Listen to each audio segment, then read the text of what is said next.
This first image was brought to us by Sarah. The first thing that I like about this image is the rule of thirds. It utilizes the rule of thirds very well.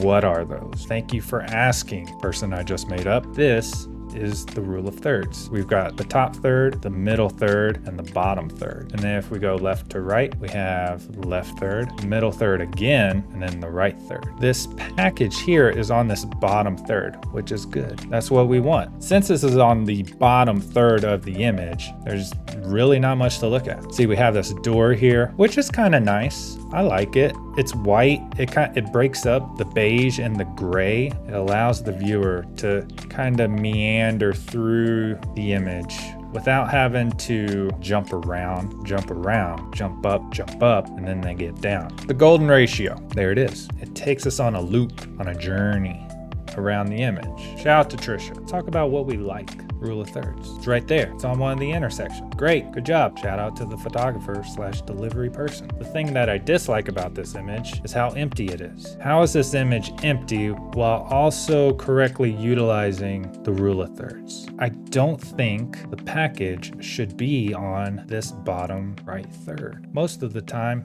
negative space is good, but it has to be used correctly. An effective way to help fill the frame more is to get closer. If we get closer, really fill that frame, that's already helping quite a bit. Another way, I would just kind of come around a little to the left. So then I have the package here on the lower left third, and then I get all of that tree. It breaks up the pattern. It gives me something to look at that's not brick or plain old concrete. Brick is not fun to look at. It's played out. It's boring.